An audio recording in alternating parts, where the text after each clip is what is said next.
a surgi en 2018 dans le Wall Street Journal.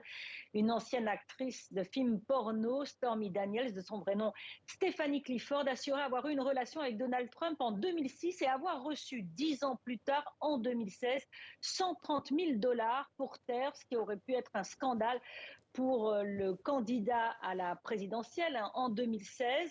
À l'époque, l'avocat de Donald Trump, Michael Cohen, qui était vraiment son fidèle bras droit, eh bien, il avait pris sur lui, il avait dit que c'était de sa propre initiative qu'il avait versé cette somme pour protéger le candidat.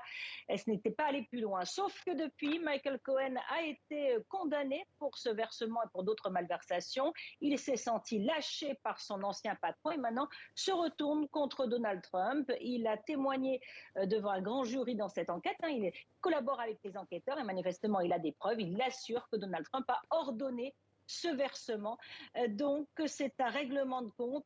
Michael Cohen dit que Donald Trump doit rendre des comptes pour ses cochonneries, je cite. Donc vraiment un règlement de compte qui tombe plutôt mal pour Donald Trump. Et avant de connaître le sort judiciaire de Donald Trump, Elisabeth, une question. Quelles conséquences potentielles pour l'ex-président des États-Unis ? Eh bien, Donald Trump a été convié à témoigner dans cette affaire.